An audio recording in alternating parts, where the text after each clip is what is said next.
புதிதாகுதல் என்கின்ற தலைப்பில் 4வது வாரமாக நாம் இன்றைக்கு பேசி வருகிறோம். கடந்த 4 மாதங்களாக நீதி ஆய்வை குறித்து நாம் தியானித்து வந்தோம். நாம் எப்படி பல்லாண்டு வாழ முடியும், சுகத்தோடு வாழ முடியும், பலத்தோடு வாழ முடியும், ஆரோக்கியத்துக்கு தடைகள் என்ன, சுகத்துக்கு தடைகள் என்ன, நீதி ஆயுசுக்கு என்னென்ன தடைகள், அதை நாம் எப்படி மேற்கொள்ள முடியும் என்கிற பல காரியங்களை குறித்து நாம் தியானித்து வந்தோம்.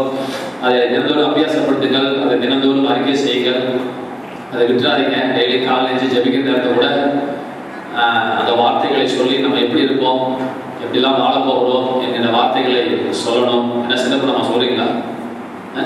ஜாமியா பண்றதுல எப்படிங்க சொல்றீங்களா? அதுக்கு ஒரு வழி சொல்லுங்களா? நான் நடக்கும் போதெல்லாம் கடவுளுக்கு நன்றி சொல்றேன், நடக்கும் போது நன்றி சொல்றேன், தும்பும் போது நன்றி சொல்றேன், இரும்பு போது தேர்வு நன்றி சொல்றேன், உட்காரும் போது நன்றி சொல்றேன்.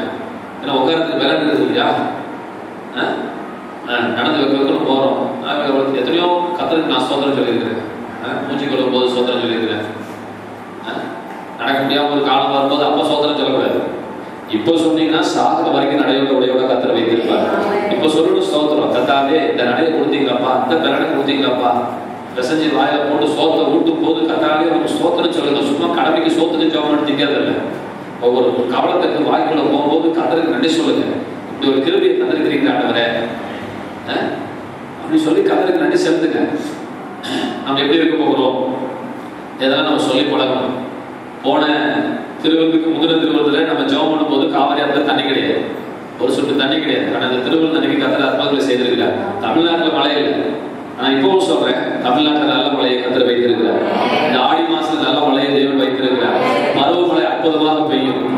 பல குளங்களும் பல ஏரிகளும் தண்ணீர் குளமும் ஏரி இருக்க போறதே கிடையாது. கத்தர் தமிழ்நாட்டினுடைய தண்ணீர் பஞ்சத்தை கத்தர் மாற்றுகிறார். கைகளை தண்ணி கத்தர் தமிழ்நாட்டினுடைய பஞ்சத்தை மாற்றுகிறார். இயேசுவின் நாமத்தினால், இயேசுவின் நாமத்தினால் ஒரு ஏரி குளம் கூட காத்திருக்கிறார். இயேசுவின் நாமத்தில் நிரம்புவதாக, நிரம்புவதாக, காவிரியாறு கரை புரண்டு ஓடுவதாக, வாய்க்கால்களும் எல்லா ஏரிகளும் எல்லா ஊற்றுகளும் இயேசுவின் நாமத்தால் திறக்கப்படுவதாக, ஊற்றப்படுவதாக.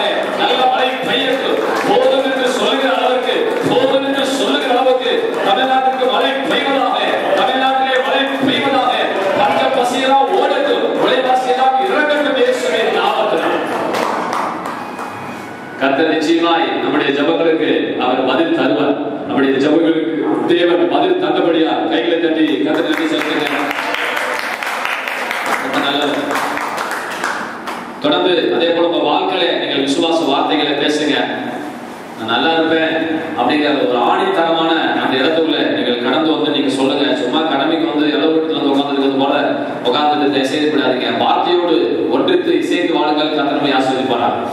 இன்றைக்கு செய்திக்கு போவதற்கு முன்பதாக கர்த்தர் ஒரு சின்ன ஒரு முகவர மாதிரி உங்களுக்கு காரியம் சொல்றேன். அது என்னன்னு சொன்னா, லூக்கா சுவிசேஷம் 8ஆம் அதிகாரம் 12-13 வசனத்தை நம்ம வாசிப்போம். இந்த முகவரிக்காக நான் சொல்றேன். சில காரியங்களை நீங்கள் அறிந்து வைத்துக் கொள்ளுங்க, நமக்கு அது பிரயோஜனமா. லூக்கா 8:12-13. வழியறிய விதைக்கப்பட்டவர்கள் வசனத்தை கேட்கிறவர்களாய் இருக்கிறார்கள். அவர்கள் விசுவாசத்தை ரட்சிக்கப்படாதபடிக்கு பிசாசானவன் வந்து வசனத்தை அவர்கள் இருதயத்திலிருந்து எடுத்துக் கொள்கிறான். நல்லா கவனிங்க. சிறு பிள்ளைகளால நம்ம ஒவ்வொரு நாளும் விளக்கம் கொடுத்துட்டு இருக்கிறது சின்ன பொண்ணம்மா, கொஞ்சமாவது புரியறதுக்கு நீங்க முயற்சி எடுக்கணும். என்ன செய்யணும்? உட்காந்துட்டு இருக்கும் போதே என் மடையில ஒன்றும் ஏறாது, செருப்புல அடிச்சா கூட ஏறாதுங்கிற ஒரு முடிவோட வந்து உட்காந்துட்டு இருக்கிற மாதிரி உங்க முகம் தெரியுது. எனக்கு ஏறாது, என் தலையை போட்டு சுக்கு நூறா போட்டு இடிச்சா கூட என் மண்டையில ஏறாதுன்னா நீங்க உட்காந்துட்டு இருக்கீங்க. என்ன பேசுறாங்க நம்ம கவனிச்சு கேட்போம். நமக்கு திறமை இருக்கு, நம்மளும் சொல்லுவோம், அதை நம்ம புரிஞ்சுக்க முயற்சி பண்ணுவோம். அப்படின்னு நீங்க முயற்சி பண்ணாதான் தேவன் ஞானம் தருவார். நீங்க முயற்சி பண்ணாம தேவன் எதுவும் செய்ய மாட்டார். ஆண்டவருடைய சுகமளிக்கும் சுகத்தை பெற்றுக் கொள்வதற்கே ஒரு ரகசியத்தை நான் உலகம் சொல்லி தரேன். தம்பி நீங்களும் தெரிஞ்சுக்கோங்க. ஒரு காலத்துல என்னைக்காவது ஒரு நாள் சுகமளிக்க ஒளியை பண்ணீங்கன்னா, சுகம் கொடுக்கறதுக்கு சில ரகசியங்கள் இருக்குது, சுகத்தை வாங்குறதுக்கு சில ரகசியங்கள் இருக்குது. சுகத்தை வாங்குறதுக்கு என்ன ரகசியம் சொல்றேன், அதுதான் உங்க வாழ்க்கையில வெற்றியை வாங்குவதற்குரிய ரகசியம். சூம்பி போன கையோட கர்த்தர் ஒரு நாள் தேவாலயத்தில் கண்டு அவனை சுகப்படுத்தும்படி ஒரு கையை நீட்டுன்னு சொன்னாரு. நம்மளா இருந்தா எப்படியே கை வேலை செய்து கேட்டுருவோம், இல்லைன்னா நல்ல கையை நீட்டிருப்போம். ஆனா பைபிள் சொல்லுது, அவன் நீட்ட முயற்சிக்கையில் அவன் கை மறுகையை போல சுத்தமாயிற்று. நல்லா கவனிக்கணும். அவன் கையை நீட்டுகையில், அவன் கையை நீட்டும் போது, இந்த கேள்வி கேட்டதுதான் சோதனைங்க. அவன் ஆண்டவர் சொல்லிட்டாரே என்று சொல்லிட்டு அதை செயலுக்குள்ளே கொண்டு வருவதற்கு முயற்சி செய்கிறான். முயற்சி செய்யும் பொழுது தேவனுடைய வல்லமை அவனுக்குள்ளே இறங்கி வருகிறது.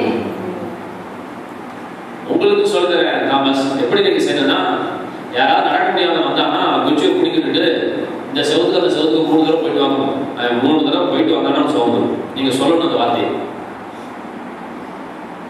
உன் வாயிலிருந்து வந்தது 3 நாள் 3 தான், 5 நாள் 5 நாள், 1 தடவை 1 தடவை தான். நீ போய் தொட்டு குச்சியை கிளம்ப நடந்து போயிட்டான்னு சொல்லு. நான் நடக்கவே கீழே வந்து செத்தாலே நடக்கணும்னு சொல்லிக்கணும். குச்சி இல்லாம யாரும் கடையா போயா அப்படிங்கிற கீழே விழுந்தா பிடிக்கணும் பிடிக்காத சொல்லிடு. குருடர்களுக்கு கர்த்தர் சோகம் எடுக்கும் போது, குஷ்டரோகிகளுக்கு கர்த்தர் சோகம் எடுக்கும் பொழுது ஆண்டவர் என்ன சொன்னாரு, போய் ஆசாரியனுக்கு உங்களை காண்பீர்கள் அப்படின்னு. ஆசாரியனுக்கு சுகம் கொடுக்கல, அவன் கேட்டது சுகம். இவன் என்ன சொன்னாரு, போய் உங்க ஆசாரியத்தை போய் காட்டுங்க. ஆசாரியத்தை எப்ப போகணும் அப்படின்னா, எப்ப சார் போனா சார் சுகம் கிடைச்ச பிறகு இந்த குஷ்டரோகம் சரியா பேசினா ஊருக்குள்ள போனா நம்ம விஏஓ சர்டிபிகேட் வாங்குறது போல ஆசாரியத்தை சர்டிபிகேட் வாங்கணும் வார்த்தைதான். அதனால இவன் போறான். வசனம் சொல்லுது, மிக தெளிவாய் சொல்லுகிறது, அவர்கள் திரும்பி போகையில் சொஸ்தமானார்கள் அப்படின்னு சொல்றாங்க. சரிதான், லட்சக்கணக்கு லட்ச ரூபாய் கூட கிடைக்காத வார்த்தைகள். திரும்பி போகையில், அப்படியே தமிழ் பேர் திரும்பி போகையில் கத்த சோதல் அந்த வார்த்தையை விசுவாசிச்சுட்டு அதை திரும்பி போனாங்க. பார்த்தீங்களா, நல்லா யோசிச்சு பாருங்க. என் கையில குஷ்டம் அப்படியே இருக்கு, நான் ஏன் ஆசாரியத்தை போகணும்? அதுக்கு பக்கத்துல கேட்டிருப்பாங்க, ஒத்த போல கேட்கவே போகுது. அறிவு இருக்கா? குஷ்டரோகத்தோட போறமே எதுக்கையா போயிட்டு நமக்கு சரியா சொல்லிருப்பாங்க. ஆனா வேதம் என்ன சொல்கிறது, அவர்கள் திரும்பி போகையில் அவர்கள் சுத்தமானார்கள். நீங்க செயல்படணும். நீங்க செயல்படும் பொழுது, உங்கள் விசுவாசத்தை காட்டும் பொழுது, சின்ன பொண்ணால இந்த பாயிண்ட் கிடைச்சது. நான் எனக்கு புரியும், நான் முயற்சி எடுக்கிறேன் அப்படி முயற்சி எடுக்கும் பொழுது கர்த்தர் திருவதுவார். இந்த சங்கீதக்காரன் வேற மாதிரி சொல்றான் பாருங்க, உன் வாயை விரிவாய் தர நான் அதை நிரப்புவேன். என் கொஞ்சமா திறந்து தர மாட்டேனா? எப்படி திறக்கணும் வாய? அப்புறம் எப்படி என்ன அர்த்தம் சார்? என்ன சார் அர்த்தம்? சும்மா தெரிஞ்சதை சொல்லுங்க சார். ஆனால் யோசிச்சுட்டே வாழ்க்கை வந்து யோசிச்சுட்டு தான் இருக்கலாம். பேசுங்க, தப்பான போட்டு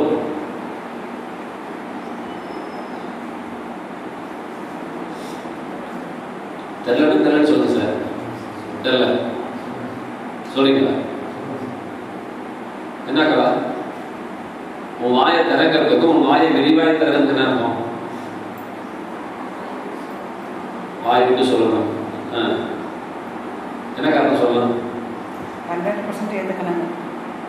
100% ஏத்துக்கணும். சரி, லிட்டரலா அதான் சொல்லிடுறேன்.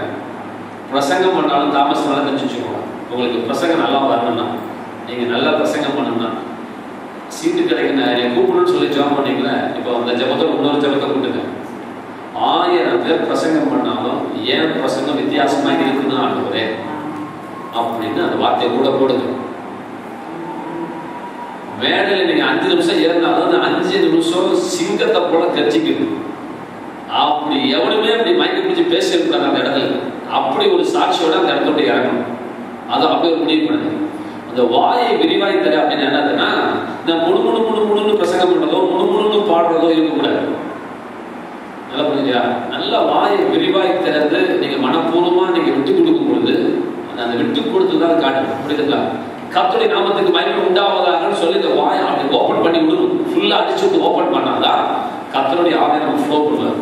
நீ உங்க கண்ட்ரோலுக்குள்ள வச்சுக்கிட்டு என்ன பேச போறது இல்லையா, 1வது பாயிண்ட் 2வது பாயிண்ட் சொல்லிட்டு கிடைக்காது. இந்த வாயை விரிவாய் திறக்கணும். அதெல்லாம் முழுமையா நீங்க அர்ப்பணிக்கும் பொழுது, நீங்க முழுமையா ஒத்துழைக்கும் பொழுது அப்படின்னு அந்த வாயை விரிவாய் திறக்கும் பொழுது, அப்ப ஆண்டவருடைய காரியங்களுக்கு நீங்கள் ஒத்துழைக்கும் பொழுது நமக்குள்ளே வெற்றி கிடைக்கிறது. நீங்க முயற்சி பண்ணணும். நீங்க முயற்சி எடுக்கும் பொழுது, வாயை திறக்கும் பொழுது, மூடி இருக்கும் போது தக்கால் ஆசிரியர் வாயை விரிவாய் திறக்கும் பொழுது, நீ அதற்கு முழு ஒத்துழைப்பு நீ கொடுக்கும் பொழுது தேவனுடைய வல்லமை உங்களுக்குள்ள இறங்கி வரும். அதனால முயற்சி பண்ணுங்க, எனக்கு ஞானம் உண்டு, எனக்கு கிருபை உண்டு, நான் புரிய முயற்சிக்கிறேன் அப்படின்னு சொல்லிட்டு புரிய முயற்சி எடுங்க. கர்த்தர் உங்களை ஆசீர்வதிப்பார். சரி, இந்த வசனத்துல விதைக்கிறவனை குறித்துதான ஒரு ஓவியம் சொல்லி கொண்டு போகிறார். நமக்கு தெரியாததல்ல. சில விதை நல்ல நிலத்தில் விழுது, சில கற்கள் விழுது, சிலது முள்ள விழுது, சிலது வழியோரத்தில் விதைக்கப்படுது. அதெல்லாம் பேசல. இங்க என்ன சொல்றாரு? வழியருகே விதைக்கப்பட்டவர்களா? வழியருகே விதைக்கப்பட்டவர்கள அவர் உதாரணம் கொடுக்கும் பொழுது அவர் என்ன சொல்றாரு அப்படின்னா, வாசிங்க, அதை பதிவு வாசிங்க. வழியருகே விதைக்கப்பட்டவர்கள்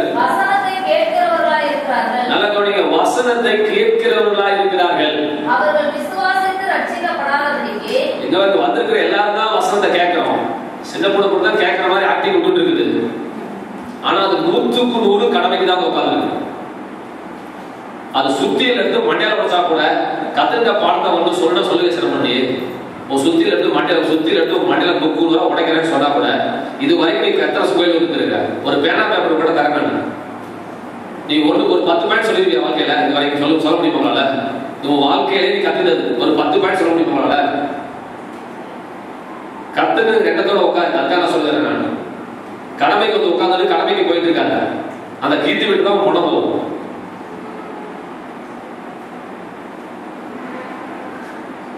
மூணு வேளை சோறு கிடைக்கிறது வாழ்க்கை இல்லைங்க. 3 வேளை சோறு கிடைக்கிறது வாழ்க்கை இல்லை. சொரிநாய்க்கு கத்தர 3 வேளை சோறு போறதா போகலையா? நீங்க சொல்லுங்க.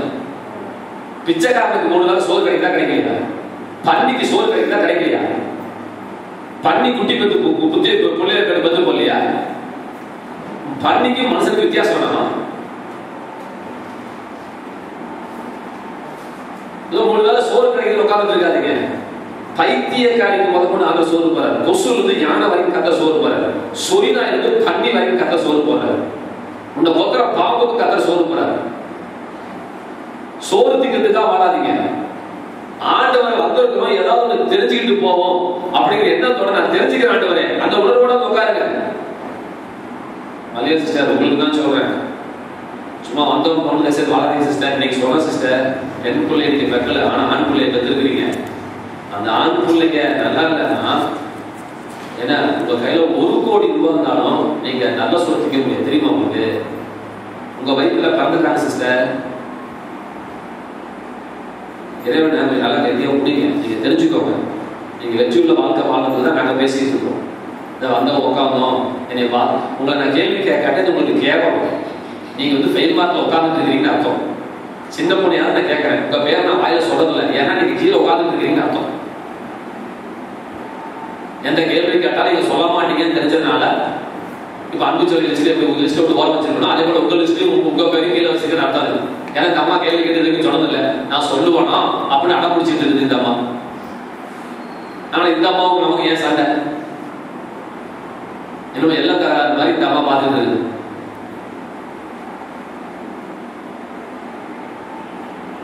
நம்ம ஜான்சி கல்வி வச்சிருக்கிறேன்.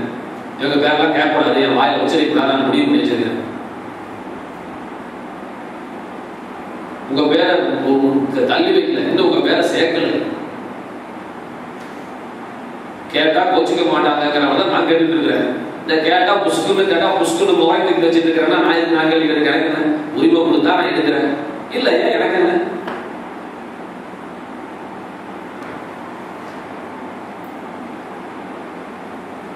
வழி இருக்கு. எல்லாரும் வசனத்தை கேட்டுட்டு தான் இருக்கிறோம். வசனத்தை கேட்கிறவர்களாக இருக்கிறார்கள். பிசாசானவன் வந்து சொல்லுங்க, பிசாசானவன் நல்லா கவனிக்கணும். பிசாசானவன் வந்து அவன் என்ன செய்யறான் பாருங்க. உங்க பாஸ்டர் உங்க வீட்டை விசிட் பண்றாரா இல்லையோ, இங்க வந்து உங்களை விசிட் பண்றேன்னு கர்த்தர் சொல்றார். யார் விசிட் பண்றா? பிசாசு வந்து எப்பெல்லாம் வருவான், நீ எப்பெல்லாம் வசனத்தை கேட்கிறீங்களோ அப்பெல்லாம் வரான். நல்லா கவனிச்சுக்கோ. எப்பெல்லாம் வசனத்தை கேட்கிறீங்களோ அப்பெல்லாம் பிசாசு வந்து ஒரு முக்கியமான ஒரு வேலையை செய்யறான். என்ன செய்யறான்னா கவனிங்க, நீங்கள் விசுவாசித்து ரட்சிக்கப்படாதபடிக்கு அவன் வசனத்தை எடுத்து கொடுக்கிறார். விசுவாசித்து நிலத்து நேரம் கதை விழுந்திருக்குதான். சப்போஸ் அந்த விதை நிலத்துக்குள்ள போச்சுன்னா பலன் வந்துருமே. அதனால அந்த விதை உள்ளுக்குள்ள போகக்கூடாது. நீங்கள் அதை விசுவாசித்து விடக் கூடாது. அங்கே இருந்தால் இன்னைக்கு இல்லைனாலும் நாளைக்கு விசுவாசிப்பீங்க. பொஸ்தல் மனதுல பேசுதுன்னா அந்த மத விதை உள்ள போறதுக்கு வாய்ப்பு இருக்கிறது. ஆகவே அது அங்க இருக்கக்கூடாது என்பதற்காக ஊழியக்காரன் பிரசங்கம் பண்ணி முடிச்சு அடுத்த நிமிஷமே அவன் என்ன செய்யறான், வந்து அதை என்ன செய்யறான், கல்யாண மண்டபத்தை கூட்டி கிளீன் பண்ணது போல நம்ம இருதயத்திலே விதைக்கப்பட்ட வசனத்தை அவன் எடுத்து போட வருகிறான். புரிஞ்சுக்கோங்க. புரியலன்னா நானும் செய்யணும், நீங்க எப்படி வேணா கேட்கணும், நான் சொல்ல வேண்டிய சொல்லிக்கிறேன். வந்து அந்த வசனத்தை எடுத்து போடுகிறான். ஏன்னா நீங்க ரட்சிக்கப்படக்கூடாதான், நீங்க குணமாயிடக்கூடாதான், நீங்க விடுதலை அடைந்துவிடக்கூடாதான், நீங்க இன்னைக்கு பாக்குற தரித்திரத்தையும் இன்னைக்கு பார்த்துட்டு இருக்கிற வியாதியையும் இன்னைக்கு இருக்கிற கிந்து வீட்லயுமே உங்க பணம் போகணும் அப்படின்னு அவன் முடிவு பண்ணி வச்சிருக்கான். அதனால வந்து மண்டைகளை போட்டு அத்தனை வார்த்தையும் தூக்கி நினைச்சாங்க போகிறான். இப்ப கவனி, எப்படி எடுக்கிறான் அதை சொல்லதான் முகவரை. எப்படி இருக்கக்கூடிய அந்த வார்த்தையை அவன் எடுக்கிறான் அப்படின்னா நல்லா கவனிங்க. நான் சுகமாவே அப்படின்னு நீங்க விசுவாச அறிக்கை செய்யும் பொழுது உங்க சரீரத்துல பிரச்சனைகள் எப்படி எடுப்பான்? நீ சொன்ன வார்த்தைக்கு எதிராய் நடந்தாதான் உங்க இதயத்தில் இருக்கிற வார்த்தையை அவனை தூக்க முடியும். சும்மா கையை நீட்டி உள்ள போய் எடுக்க முடியாது. நீ என்ன சொன்னியோ அதற்கு எதிர்மாறான நிகழ்வுகளை அவன் வாழ்க்கையை அனுமதித்து ஒரு இதயத்துல உள்ள வார்த்தையை அது பொய் என்று சொல்லி உன்னையே மறுதலிக்க சொல்லி இயேசுவை பேதுரு மறுதலிச்சது போல உன்னையே அவன் மறுதலிக்க வைப்பான். இதான் விஷயம். இந்த விதமான நிலைமை போறேன்னு சொல்ல எல்லாம் புரிஞ்சுக்கோங்க. உதாரணம் சொல்றேன். என்ன பொருள் அறிக்கை பண்ணுங்க. கர்த்தர் என்னையும் என் வீட்டையும் என் வீட்டாரையும் எனக்கு உண்டான யாவற்றையும் செருப்பு முதல் பீரோ வரை குண்டூசி முதல் கொண்டு பீரோ வரைக்கும் சுற்றி வேலி எடுத்து கர்த்தர் பாதுகாக்கிறார். என்னை காக்கிற தேவன் தூங்குவதும் இல்லை உறங்குவதும் இல்லை. இப்ப இந்த வார்த்தையை நம்ம அறிக்கை பண்ணி ஒரு கொஞ்ச நாள் ஆகல டேவிட்டோட 2 வீலர் காணாம போச்சு. போன ஞாயிற்றுக்கிழமை என்ன செய்து கேட்டிருப்பீங்க, குவார்டர்ஸ்ல இருக்கக்கூடிய பாலாமணியோட சைக்கிள் காணாம போச்சு. ஞாயிற்றுக்கிழமை முஸ்லீம் வந்தவங்களுக்கு தெரியும், அந்த சபைக்கு ஞாயிற்றுக்கிழமை வந்தவங்களுக்கு தெரியும். ஆனா நடந்தது என்னங்கிறது சொல்லிடுறேன். டேவிட் துவைச்ச வண்டியோட விலை 25,000, அவனுக்கு கிடைச்ச வண்டியோட விலை 40,000 மதிப்புள்ள வண்டியை போலீஸ் ஸ்டேஷன் வந்து கூட்டு கொடுத்துருக்காங்க. அவன் வச்சிருந்தது சாதாரண வண்டி தான், வச்சிருந்தது ஹீரோ ஹோண்டா ஸ்ப்ளெண்டர் பிளஸ் வச்சிருக்கோம். போவேன் இந்த 2 வீலர் பாலாமணிக்கு காணாம போச்சு. அது என்னாச்சுங்க அப்படின்னா நைட்டு 6:30 மணிக்கு இந்த முசில் எத்தனை தெரு இருக்கு நமக்கு தெரியுமா? ஏதோ ஒரு தெருல அவங்க சைக்கிள் நிச்சா நிற்கிறாங்க. அன்னைக்கு சாயங்காலம் 6:30 சைக்கிள் கிடைச்சிச்சு. நான் குளத்துல 6:00 சொல்றேன். 6:00 வந்தோடனே போன் பண்ணி சொல்லிட்டாங்க பாலாமணி சிஸ்டர் சைக்கிள் கிடைச்சிருச்சு. இன்னைக்கு காலையில போன் பண்ணி சார் கீரம்பூர் 50ஆம் வீட்டுல வீடு கூட்டியிருக்கு, பீரோ கூட்டியிருக்கு, 10 பவுன் 3000 பணம் பர்சுல வச்சிருந்தாங்க. பசங்க இன்னைக்கு காலையில போன் பண்ணி அழுதுல இருக்க.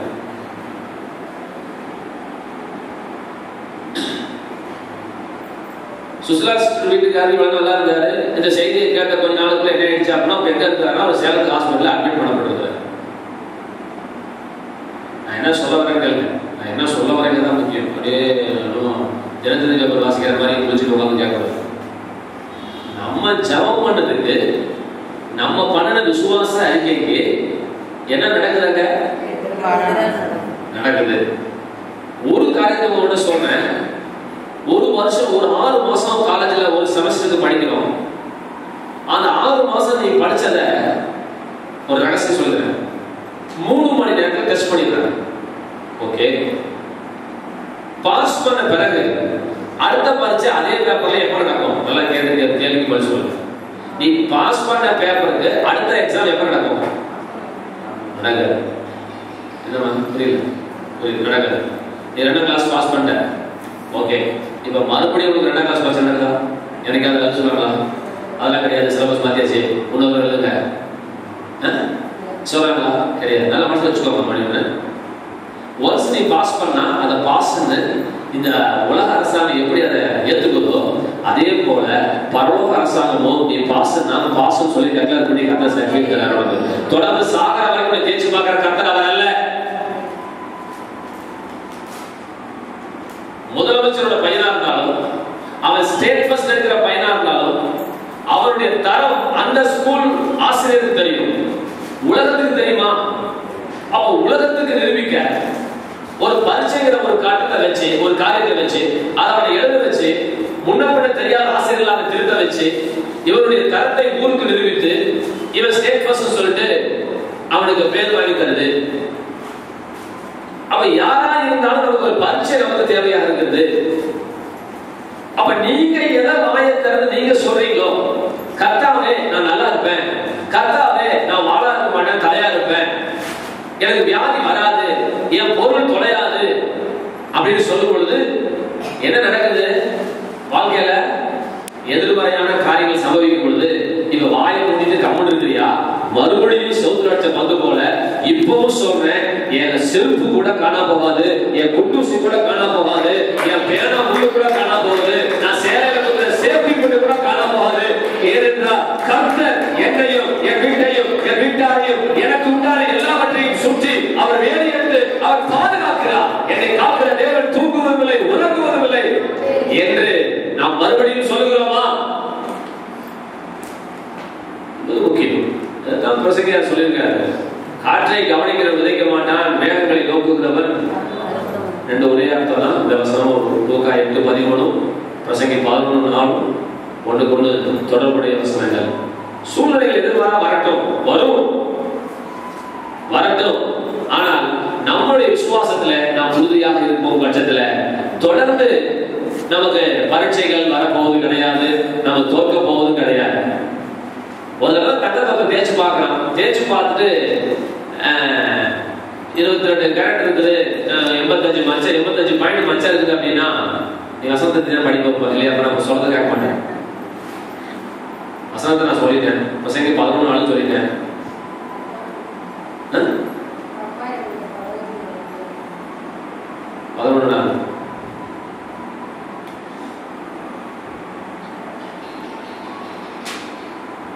சூழ்நிலைகள் ஏற்றிக்கு கொண்டே அந்த தங்கத்தை ஒரு தான் தேய்ச்சி பார்ப்பாங்க இல்லையா? திரும்பி திரும்பி திரும்பி திரும்பி அடுத்த ரெண்டு பேங்க் வைக்கும் தேய்ச்சி பார்க்கலாம் இல்லையா? திரும்பி திரும்பி ஒரே தடவை 10 தடவை தேய்ச்சி பார்த்துட்டு இருக்க போறதில்ல. ஒரு தடவை தேய்ச்சா ரைட் முடிஞ்சு போச்சு. இதே போல தேவனும் நீங்க என்ன சொல்லி நீங்க படிக்காத பாடத்தை கத்தத்தை செஸ் பண்ண மாட்டாரு. நீங்க நான் படிக்கிறேன் அப்படின்னு சேலஞ்ச் பண்ணீங்கல்ல, என்னாலும் என் பிள்ளைக்கு சுமந்துடுவாரு, நான் நல்லா இருப்பேன், சம்பளம் உயரும் அப்படின்னு சொல்றீங்கல்ல, அதனால கத்தர் என்ன செய்யறாரு? ஒரு சின்னதா ஒரு பரிசை கொண்டாடும், அதை நம்ம தாராளமா ஜெயிக்கணும், ஜெயிக்க முடியும். சூழ்நிலைகள் எப்படி இருந்தாலும் பயப்படாதீங்க, நம்ம தான் ஜெயிக்க போறோம் அப்படின்னு சொல்லுங்க. இந்த சுசிலாமா இங்க இருக்கிற வரைக்கும் சும்மா காட்டணும் தஞ்சாவூர் சொன்னாங்க. அங்க சேலம் ஹாஸ்பிட்டலுக்கு போன உடனே ஒப்பாரி வச்சு அழுகுது.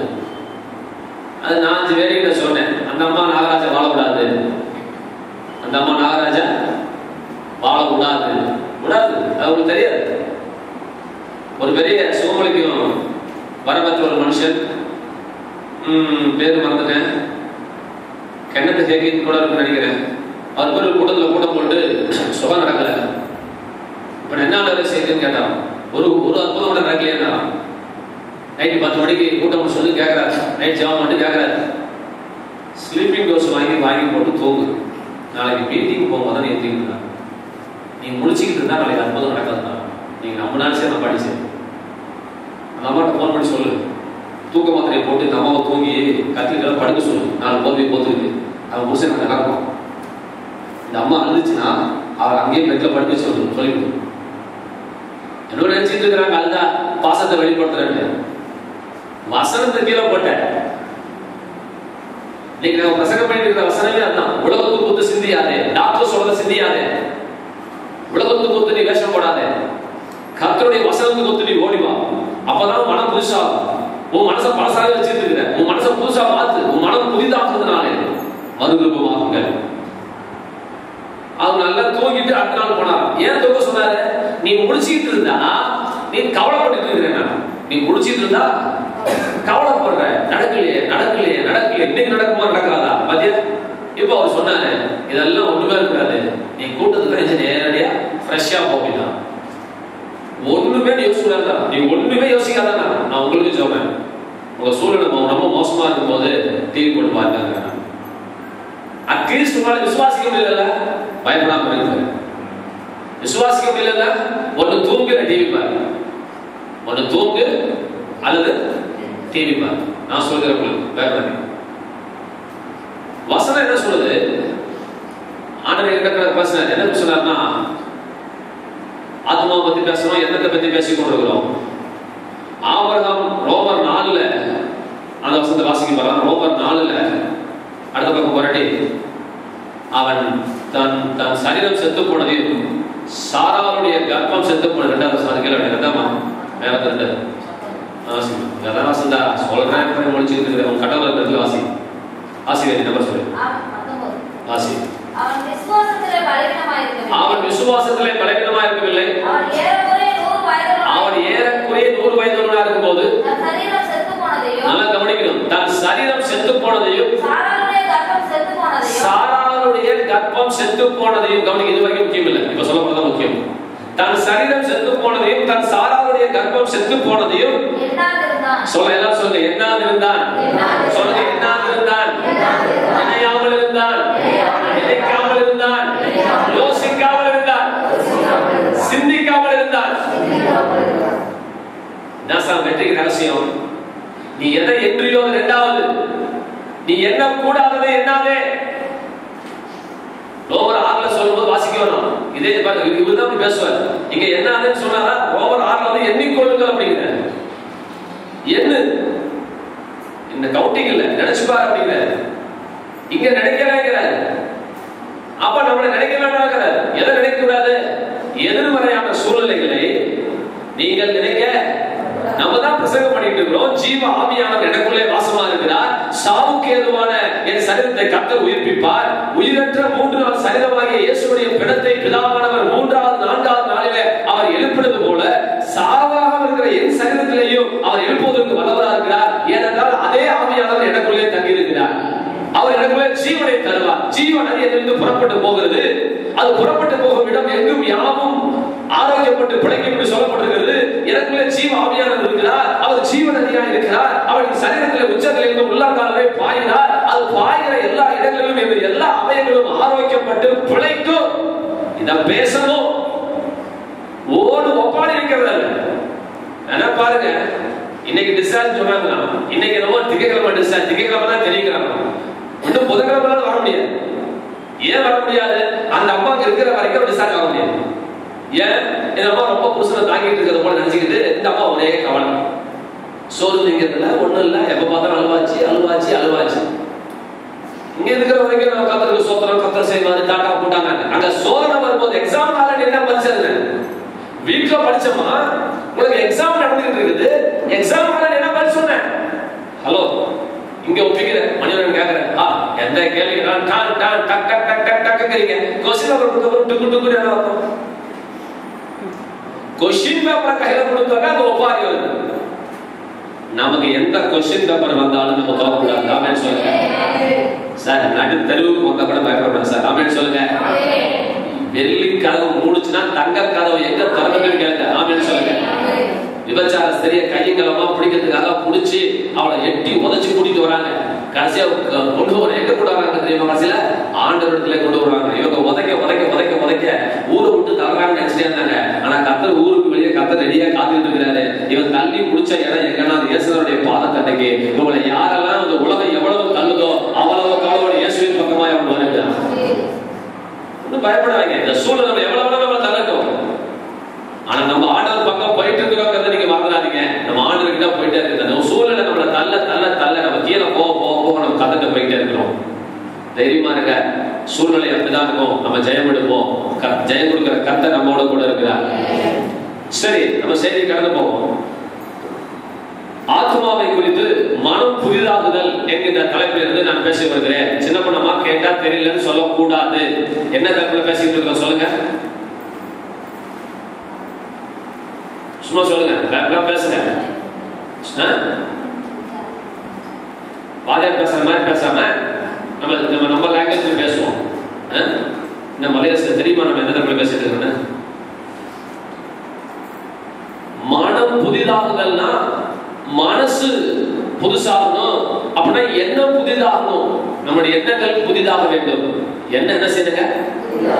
நம்முடைய யோசனைகள், நம்முடைய சிந்தனைகள், நம்முடைய எண்ணங்கள் புதிதாகுதலை குறித்து நாம் பேசி வருகிறோம்.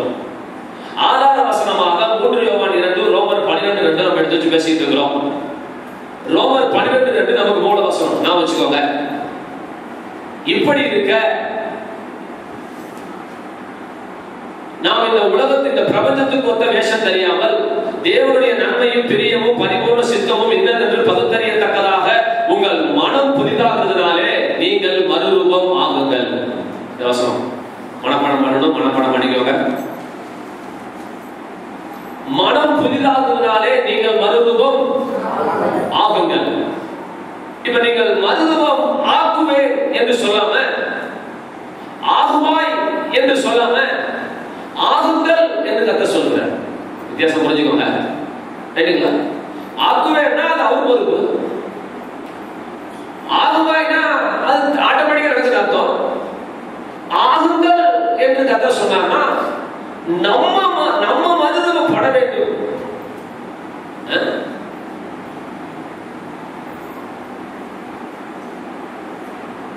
நம்ம மறுரூபப்பட வேண்டிய வேலையை தேவன் யாருக்கு தந்திருக்கிறார்? நமக்கு தேவன் தந்திருக்கிறார். அது நம்மளுடைய வேலை. உங்களுக்கு அது இருக்குதா? மெட்டமார்பசிஸ் அப்படிங்கிற வேர்டு ஒன்று இருக்குதா?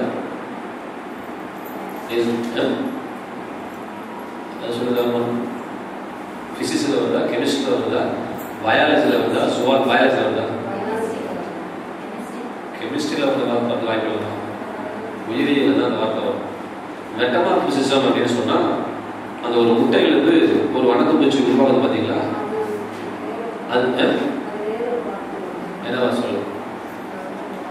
இந்த இடத்துல மெட்டமார்பசிஸ் என்கின்ற வார்த்தை பயன்படுத்தப்பட்டிருக்கிறது. அந்த மெட்டமார்பசிஸ் என்று சொன்னால் அந்த டிரான்ஸ்பிகரேஷன் என்று சொல்றாங்க. ஒரு கட்டத்தில் இருந்து அப்படியே வளர்ந்து மறுகட்டத்துக்கு போகிற வார்த்தையை இங்க தேவன் பயன்படுத்தி இருக்கிறார். அப்ப நம்ம என்ன செய்யணும்? நமக்கு படிப்படியாய் தொடர்ந்தேர்ச்சியாக நம்முடைய ஆத்மாக்களை நாம் மறுரூபப்பட வேண்டும். சரி, எப்போ மறுரூபப்பட முடியும்? உங்க மனசு புதிதானாதான் நீங்க மறுரூபம் அடைய முடியும். மறுரூபம் எதுல நடக்க வேண்டும் என்று சொன்னா, மனிதன் என்று சொல்லக்கூடியவர் ஆவி, ஆத்மா, சரீரமாகிய 3 பகுதிகளாக உண்டாக்கப்பட்டிருக்கிறார்.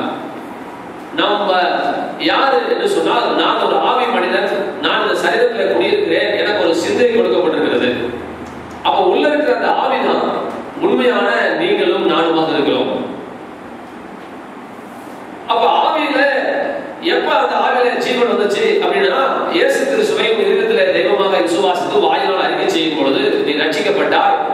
உன் ஆவி புதிதானது, மறுரூபம் அடைந்தது. 2 Corinthians 5:17 ஒருவர் கிறிஸ்துவுக்குள் இருந்தால், if a man be in Christ, all things passed away, all things become new. பழையவைகள் எல்லாம் ஒழிந்து போயின, எல்லாம் புதிதாயின. கிறிஸ்துவுக்குள் இருந்தால் புது சிருஷ்டியாக இருக்கிறான். அப்ப ரட்சிக்கப்படும் போது என் கை மாறல, என் புத்தியும் அவ்வளவா மாறல. நம்ம நினைச்சுட்டு இருக்கிறோம், ஞானசாரம் எடுத்தோன்னே அவன் பல 24 கேரட் தங்கமா மாறிட்டான்னு. அதெல்லாம் 24 கேரட் தங்கம் கிடையாது, ஒண்ணும் கிடையாது. அவனை சேர்ந்ததுக்கு வெளியே போட்டுருக்கிறாரு, அவ்வளவுதான் விஷயம். அவனை குளிப்பாட்டி வச்சிருக்கிறாரு. மற்றபடி அவன் சிந்தையில ஒரு பெரிய மாற்றம் வரல, நீங்க நினைக்கிற மாதிரிலாம் கிடையாது. அது மாற ஆரம்பித்திருக்கு, மாற ஆரம்பிச்சது. சரியான கரெக்ஷன் திருப்பி வச்சிருக்காங்க. சரீரம் அவருடைய வருகளை மறுரூபப்பட போகிறது. ஆவி 100 மறுரூபமாகிவிட்டது. இப்ப மறுரூபமாவது ஒன்னே ஒண்ணுதான் பாக்கி. அது என்னன்னு சொல்ற, நம்முடைய ஆத்மா என்பது 3 பகுதிகள் உடையது. Intellect, will and emotions. அறிவு, சித்தங்கள், உணர்ச்சிகள். இந்த 3 பகுதிகளை உடையதற்கு பேரு ஆத்மா. 3ஐயும் போட்டு ஒவ்வொரு வாரம் எழுதுறீங்க, ஒவ்வொரு வாரமும் கிரிக்கிட்டே இருங்க, பரவாயில்ல, தப்பு கிடையாது. அதை சுருக்கமா சொல்லும் பொழுது, ஆத்மான்னு சொல்லும் போது சின்ன பொண்ணு என்னன்னு சொல்லணும், ஆத்மான என்னன்னு சொல்ல போகலாம். உனக்கு தெரிஞ்சது சொல்லு, ஆத்மான என்னன்னு சொல்லுவோம். சிந்தை வேண்டாம் சொல்லுவான். இவ்வளவுதான் விஷயம். இதைதான் நானே எதிர்பார்க்கிறேன். எளிமையா பேசுங்க. மனசு, சிந்தை, எண்ணம், யோசனை இதை பத்தி தான் பேசிட்டு இருக்கோம். ஒரு வருஷம் இதை பத்தி தான் பேசுவோம். ஆத்மாத்தோட ஏதோடு கற்பனை பண்ணி கழிச்சிட்டு இருக்காதீங்க. நம்முடைய சிந்தனைகளை வேதம் ஆத்மா என்று வரையறுக்கிறது. அப்ப நம்ம எங்க மறுரூபப்படுறோம்? நம்முடைய ஆத்மாவிலே மறுரூபப்பட வேண்டும், அல்லது நம்முடைய அறிவிலே, நம்முடைய மனதிலே, நம்முடைய எண்ணங்களிலே நாம் புதிதாகும் பொழுது நாம் மறுரூபம் அடைகிறோம். சரி, ஏன் மறுரூபப்பட வேண்டும்? அடுத்த கேள்வி கேட்கிறேன். ஏன் மறுரூபப்பட வேண்டும்? அதுக்கு பதில் தான் 2 வசனங்கள். ஒன்று ரோமர் 12:2, ஏ. நம்பர் பி வந்து 3 யோவான் 2. ஏன் இது வீட்டில் போய் படிச்சுக்கோங்க. ஏற்கனவே சொன்ன வசனம் இல்லையா, ஆதார வசனம். ஏன் சார் மறுரூபப்படணும்னா நல்லா கவனிச்சுக்கணும். ஒன்று, தம்பி கவனிங்க, பரட்டிட்டு இருக்காங்க. இதெல்லாம் நம்ம ஊழியக்காக ஃபிங்கர் டிப்ஸ்ல வசனம் கையில் இருக்கும். ஏன் மறுரூபப்படணும்னா யார் சொல்ல முடியும்? நீ சொல்ல முடியுமா? சொல்லு. வசனத்தை யார் சொல்ல சொன்ன உங்ககிட்ட? என் கேள்வி என்ன? இப்படிதான் எக்ஸாம்ல போட்டு வரீங்க, மனப்பாடம் பண்ணிட்டு போய் கொட்டிட்டு வரீங்க. ரோமர் 12:2 நான் ஒப்பி சொன்னாங்கள, நான் ரோமர் 12 சொல்ல சொன்னா ஏன் மறுரூபப்படணும்னு தெரியுமா? பதில் தெரியுமா? ஏன் எதுல இருந்து கேட்கல வாசதா? தமிழே தெரியாதா? ஏன்னு கேட்டா எதுல இருந்து கேட்கலாம்?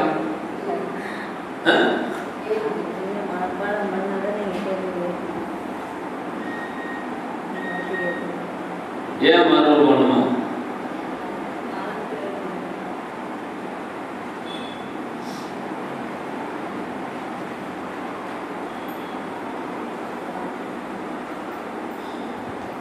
சொல்லுங்க. ஏன் மறுரூபம் பண்ணணும்? போன வாரம் ஒரே வேலை ரைட்டாக இருந்துச்சு சார். நீங்கள் நம்மளாம் பாட்டீங்கன்னா கடையில் நான் லெட்டர் வாங்கி வந்துட்டு போகிறேன். டெய்லி நைட் 2 மணிக்கு வந்து 4 மணிக்கு எழுந்து போயிட்டேன். போன வாரம் டியூட்டி ஓவர் சார். இதெல்லாம் பதில் சொல்லுங்க முடியும். அப்படி நான் சொன்னேன். இதான் பிரசங்கம். 4வது வாரம் பிரசங்கம் பண்ணிட்டு இருக்கிற முடியும்.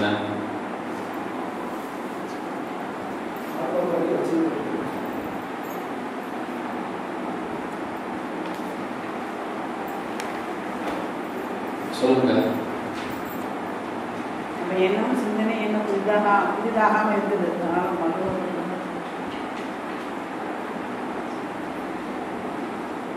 சரி, சின்ன பொண்ணு தெரியுமா? அடுத்த வாரம் சொல்லணும். நான் சொல்லிக்கிறேன். ரொம்ப சிரமப்படாத. என்ன சொல்ற? அதான் ஏன் சோறு திங்கிறீங்களே, ஏன் மறுரூபப்படணும்னு கேட்கிறேன். எதுல இருக்கிறது? ஆத்மாவில் மறுரூபப்படணும். ஏன்னு கேட்கிற கேள்வி. ஏன் மறுரூபம்? என்ன ஏன் மறுரூபம்?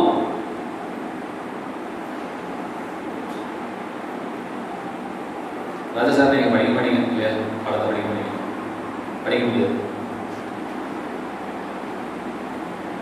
சார். நான் உங்க இடத்துல இருந்தேன்னா நான் கேட்கறது எல்லாம் பாஸ் ஓடிடுவோம். நான் கேட்கறது எல்லாம் பாஸ் ஓடிடுவோம். துண்டக்கான துணியக்கான. நான் 4வது வாரமா சொல்லி கொடுத்துட்டு இருக்கிறேன். தெரியலன்னு பதில் வந்து வாய்ப்பு.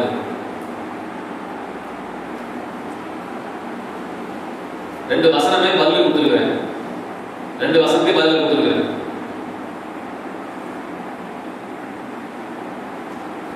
உன் ஆத்மா எந்த அளவுக்கு வாழ்ந்து செழித்திருக்கிறதோ அந்த அளவுக்கு தான் உன் வாழ்க்கையில நீ வெற்றி பெற முடியும். ஆகவே உன் வாழ்க்கையில நீ வெற்றி பெறுவதற்கும், உன் சரீரத்தில் நீ சுகமாய் இருப்பதற்கும் உன் ஆத்மா செழித்திருக்க வேண்டும். அதனால உன் ஆத்மா மறுரூபம் அடைய வேண்டும் என்று கர்த்தர் சொல்லுகிறார். இது சொல்லி என்ன மணிவண்ண வசனங்கிறீங்க? பாடத்துடைய தலைப்பே தெரியல, உங்களுக்கு எப்படி போவோம்? இதான ஆதார வசனம் சொல்லிட்டு இருக்கிறேன். ஏங்க நம்மளால சொல்ல முடியாது.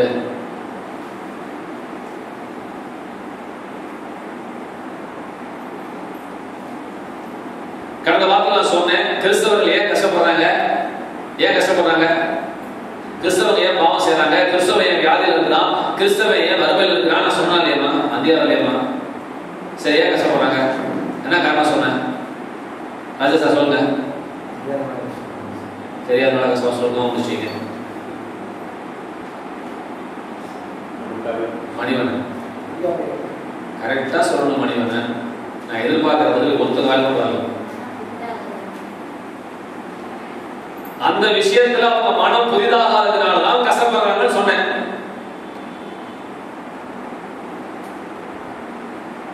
அப்படி சொல்ல முடியும். என்ன சொல்லிக் கொடுத்தாலும் நாயை குளிப்பாட்டு அழுகுள்ள வச்சாலும் அது திரும்பி எங்க போகுது அங்கதான் போகுது மாதிரி உங்க மைண்ட்ல என்ன செட் ஆயிருக்கு அதான் சொல்றீங்க. நாங்க என்ன கதையா கத்திட்டு இருக்கிறேன், கரண்டையா கத்திட்டு இருக்கிறேன், எந்த தலைப்புல எங்க இருந்து ஆரம்பிக்கிறேன் அது உங்களுக்கு தேவையில்லை.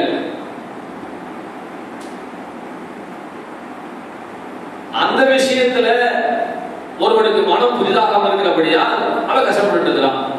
பாவத்தில் இருந்து அவன் மீட்படைந்து விட்டான் என்று அவனுக்கு அறிவு வராதனால, அவன் ஆத்மா அங்க வராதனால, அவன் அந்த விஷயத்துல மனம் புதிதாகாததுனால அவன் பாவம் பண்ணிட்டு இருந்தான். வியாதியில இருந்து அவனுக்கு ஒரு தெளிவு இல்லாதனால வியாதி கஷ்டப்பட்டு இருக்கிறான்.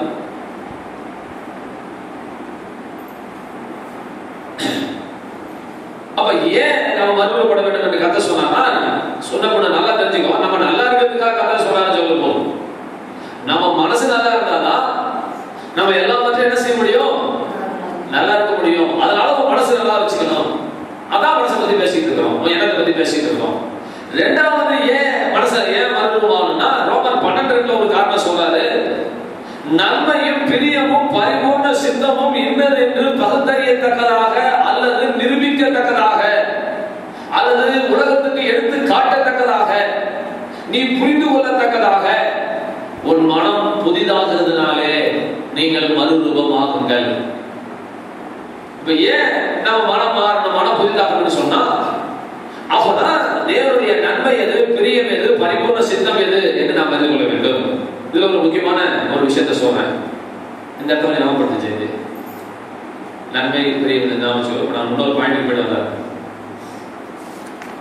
என்ன பாயிண்ட் அப்படின்னா முக்கியமான பாயிண்ட் கவனிக்கணும். ஏற்கனவே சொல்லியிருந்தாலும் ஒரு வேற ஒரு பாயிண்ட் சொல்லுவேன், நல்லா கவனிச்சுவோம். என்ன போல வாழ்வு சொல்லுங்க. ஆரம்பம் வரேன். தாயை போல புள்ள, நூலை போல சேலை, என்ன போல வாழ்வு, மனம் போல மாங்கல்யம். சொல்றாங்க சொல்றேன். ரைட். இப்ப இது எப்படி நம்ம அண்டர்ஸ்டாண்ட் பண்ணிட்டோம் அப்படின்னா, நல்ல மனுஷன் வாழ்க்கை நல்லா இருப்பான். சரிங்களா? அப்படிதான் அண்டர்ஸ்டாண்ட் பண்ணிட்டோம். மனம் போல வாழ்வுன்னு சொன்னோம்னா, மனம் போல மாங்கல்யம் சொன்னோன்னே உனக்கு நல்ல மனசு இருந்துச்சுன்னா நல்ல மாங்கல்யம் கிடைக்கணும். சரியா தப்பா? நல்ல புருஷன் கிடைப்பான்னு அர்த்தம், நல்ல வாழ்க்கை அமையும் அர்த்தம். என்ன சார் அப்படின்னு அர்த்தம் சொல்லுங்க. இல்ல வேற என்ன அர்த்தம் சொல்லி நான் தெரிஞ்ச சொல்லுங்க. நீ திருட்டு மொழி முடிக்கிறத பார்த்தா நானும் புதுசா கண்டுபிடிச்சு அர்த்தம் வர மாதிரி சொல்லுங்களா? மனம் போல மாங்கல்யம் என்ன நினைச்சிட்டு இருக்காங்க? மனசு நல்லா இருந்தா நல்ல மாப்பிளை கிடைக்கும். நல்ல மாப்பிளை கிடைக்கிறது உங்க மனசை பொறுத்து இருக்கு. உங்க மனசு நல்லா இருந்தா உங்க மனசுக்கு தகுந்த மாதிரி மாப்பிளை கிடைக்கும். சரியா? அப்படிதானே? மாப்பிளைனா வாழ்க்கை, மாங்கல்யம்னா மாப்பிளை, மாப்பிளைனா வாழ்க்கை. இப்ப கவனிங்க, உலக மனுஷன் கரெக்டா சொல்றான். உன் வாழ்க்கைக்கும் உன் மனசுக்கு சம்பந்தம் இருக்கு. இப்ப புரியுதா உங்களுக்கு? உன் வாழ்க்கைக்கும் உன் மனசுக்கு சம்பந்தம் இருக்கு. நல்லா புரிஞ்சுக்கோ. உன் எண்ணத்துக்கும் உன் வாழ்க்கைக்கு சம்பந்தம் இருக்கு. சேலைக்கு நூலுக்கு சம்பந்தம் இருந்துச்சுன்னா, தாய்க்கு பிள்ளைக்கு சம்பந்தம் இருந்துச்சுன்னா, உன் எண்ணத்துக்கும் உன் வாழ்க்கைக்கு என்ன இருக்குது? சம்பந்தம் இருக்குது. இப்ப கவனி, நம்ம எல்லாம் என்ன நினைச்சிட்டு இருக்கிறோம்? நல்ல ஒரு பொண்ணுக்கு நல்ல மனசு இருந்துச்சுன்னா அவளுக்கு நல்ல மாங்கல்யம், நல்ல வாழ்க்கை அமையணும். இதுதான் அந்த வார்த்தையினுடைய அர்த்தம் நம்ம நினைச்சிட்டு இருக்கிறோம். அது தப்பு, எழுதணும் தப்பு கிடையாது. நீ புரிஞ்சுக்கிட்ட தப்பு. நான் உதாரணம் சொல்றேன். கரெக்டா கேட்ச் பண்ண மணிவண்ணன் எல்லாம் மிஸ் பண்ணிருக்கேன். சும்மா அப்படியே ஆண்டுக்கு பறந்து விட பாயிண்ட். நல்ல மனசு இருக்கிறவங்க இந்த உலகத்துல கஷ்டப்படுறாங்கிறது என்னுடைய கருத்து கணிப்பு. நீங்க என்ன சொல்றீங்க சொல்லுங்க. அயோக்கியத்தனம் பண்ணணும், ஊரை ஏமாத்தி உள்ளமாரித்தனம் பண்ணி முடிச்சவைக்கு பண்ணி பெத்த தாயோட தாலியா இருக்கிறவங்க நல்லா இருக்காங்க. நீங்க என்ன சொல்றீங்க?